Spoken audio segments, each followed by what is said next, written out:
welcome you all with my love and respects.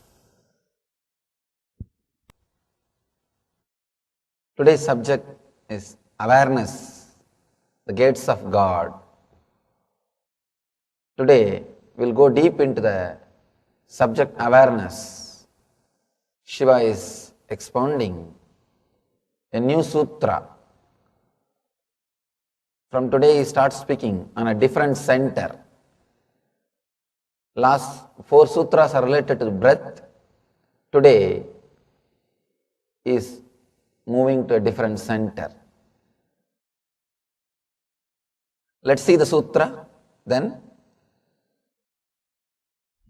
we'll see the meaning. Taya puryasu murdhantam bhangtva pruksa pasetane nirvigalpam manakritva sarvodve sarvagodgamaha. Daya puryasu murdhantam bhangtva brukshe basetune nirvigalpam manakritva sarvodve sarvagodgamaha. Beautiful sutra. Shiva says, attention between eyebrows, let mind be before thought, let form fill with breath essence, to the top of the head and there shower us light. It's one of the esoteric, mystical technique.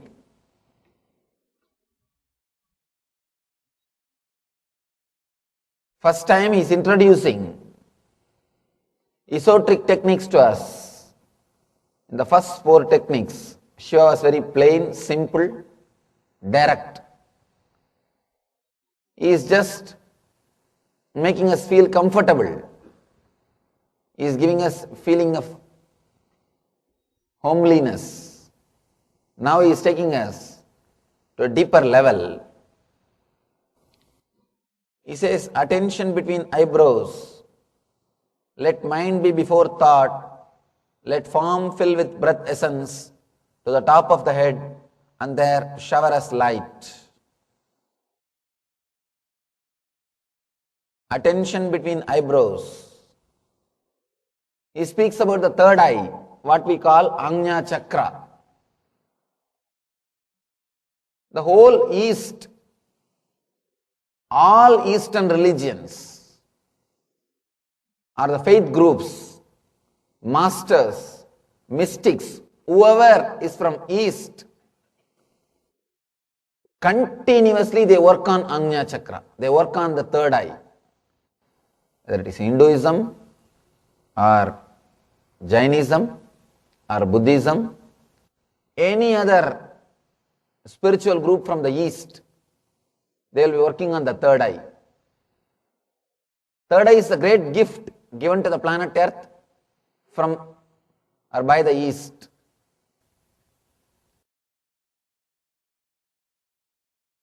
This third eye, to awaken this third eye, this Ajna Chakra, according to my knowledge, at least 5,000 techniques are there. At least 5,000. There is no master or no teacher who has not worked on the third eye in the East. In the East, spirituality starts with third eye. Anybody who enters into the spiritual life, the first thing they do is start working on the third eye. Even in a regular life in India, continuously people work on the third eye. Sometimes indirectly, without knowing, even this kumkum, this keeping the kumkum is a technique to work on the third eye. Constantly you will be aware of third eye. For third eye, attention is food. If you start giving your attention to third eye, it will be awakened. It will start directly expressing energy. It will start expressing the pure consciousness. All yogic powers are expressed from this third eye only. All yogic powers, whether it is the power of materializing or the power of teleporting or power of telling the future or power of making your dreams into reality, everything is from this third eye only. Third eye is the most powerful energy center. Today Shiva is teaching us how to awaken this third eye and use in our normal life.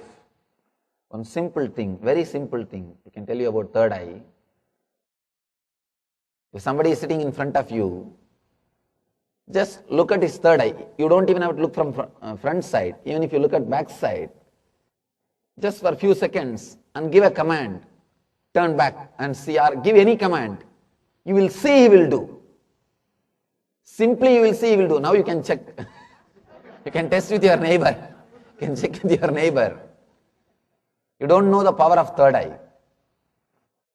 Simply that thought will be created in his consciousness. If you concentrate on his third eye and send a particular thought, simply it will be created on his consciousness. In his inner space, that thought will be created. You may have two eyes, but you are not using both the eyes. You use only one eye at a time. That also hardly 10 degree. Somehow you picked up, you learnt, constantly look 10 degrees. That is so you feel as if you are seeing the whole. You are seeing 120 degree at a time. But as on now, your awareness is not enough to use both the eyes. That is why we call, in Sanskrit,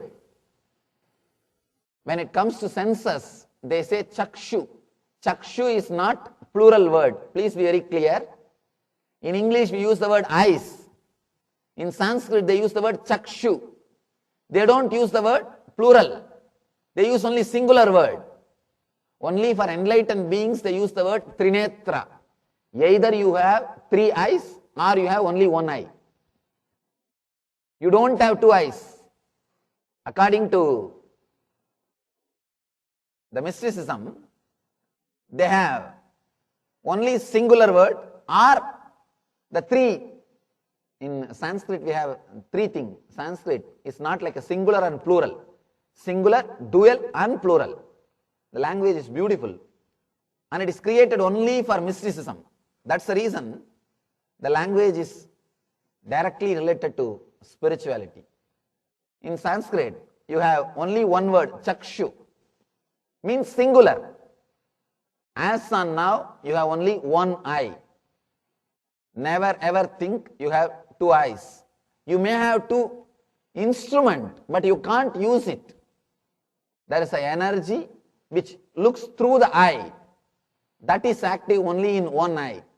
Because you are constantly jumping, you don't find the gap. That is why you have so much of eyeball movements. Constantly your eyeballs are moving. If you know a little bit of mythology, you know, there is a belief that our Devatas' eyeballs don't move. There is a belief Devatas' eyeballs don't move. Means what? Person who can see completely without eyeball movements becomes God. Who can see without eyeball movements with full awareness, he becomes God. That's what I mean. Awareness, the gates of God. In mythology, Hindu mythology, we believe the Devatas, gods, don't move their eyeballs. Their eyeballs don't move. If you want to find out whether somebody has come down or he is some extraordinary being or anything, his eyeballs won't move. His eyeballs won't move. They say that is the mythological belief. Anyhow, one thing is sure, when you can see without moving the eyeballs, your awareness has exploded in the third eye. This Naga Baba, this Swami, is such a beautiful, wonderful master. And I have never seen him taking bath or eating or drinking. I have never seen him doing anything which normal human beings do. I have never seen him sleeping. All he will do is only one thing, that's smoking ganja. That's all. And I asked him, what is this? You are a great enlightened master. Why do you smoke ganja? Why do you smoke this leaves? He told me, you see, big elephant cannot be tied in a small hut. My awareness is so much. Unless I dull myself, I can't enter into the body, live in this body. So I have to reduce my awareness little bit. I have to bring myself little down. One person asked me, Swamiji, when they can smoke, why not us? Be very clear. You have to bring yourself up. They have to bring themselves down. There is a big difference. And one more thing, where else you can go down already? And there is a beautiful Zen saying, don't do what masters do what they say. Don't do what masters do what they say. There was a great Zen master, he used to smoke continuously. But he will always tell people, hey, don't smoke, don't drink. One disciple asked him, what is this, master? You give us instruction, don't smoke and don't drink. But you are smoking every day. You are a chain smoker and you are not even hiding it. You are smoking in front of us.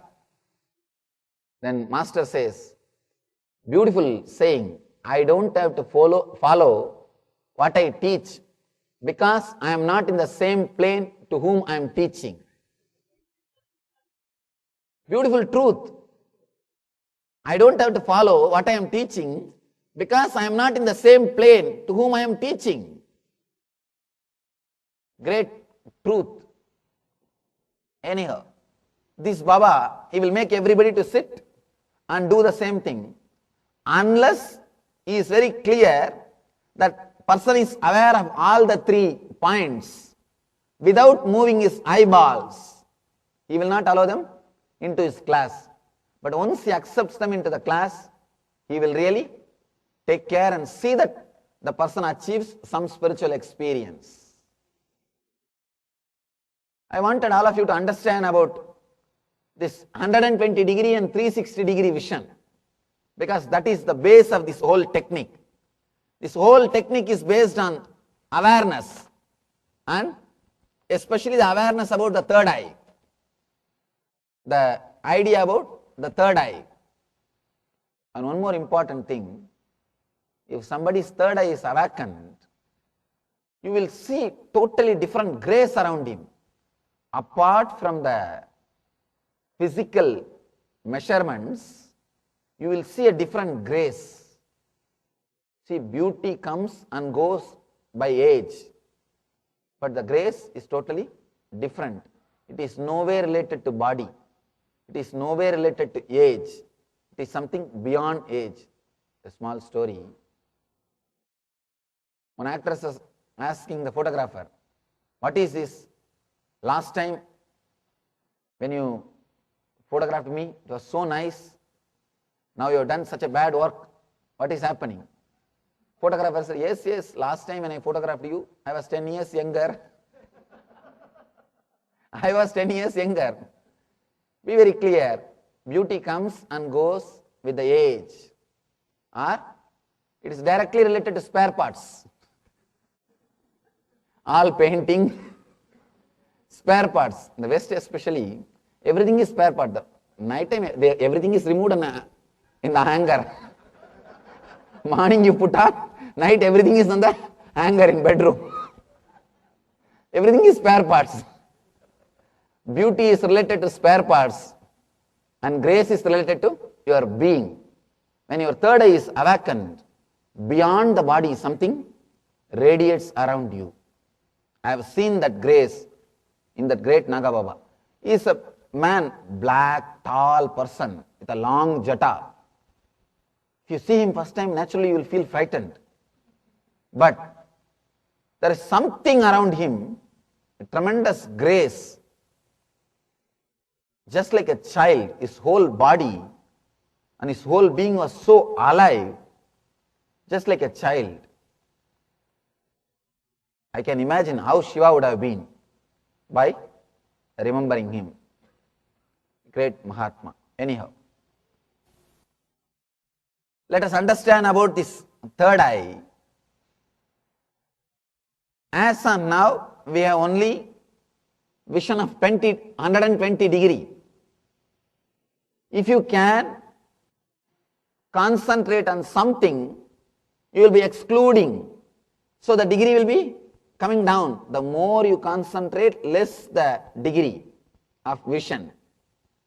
Instead of concentrating on something else, if you put your attention on the third eye, instead of concentrating on the object, if you turn the awareness on the subject, the degree will start expanding. It will not reduce, it will start expanding. You will start seeing things much more clearly, in a detailed way and an expanded way. Here, Shiva is saying, attention between eyebrows, let mind be before thought. Second line. Attention between eyebrows, now we understood. Concentrating on the third eye will awaken your awareness. You will be able to see more and more in a detailed way with much more awareness. He says one more thing, let mind be before thought. You will be aware even before the thought is raising. As on now, once the thought comes up, you may try to suppress or follow. Once the thought comes up, you will try to suppress it or follow it. You will not be aware before the thought comes. Here Shiva says, let mind be before thought. Let you be aware before the thought is coming. There is a beautiful commentary of Abhinava Gupta. Abhinava Gupta is a great Kashmiri Saivite master, enlightened master. He comments on this sutra. He says,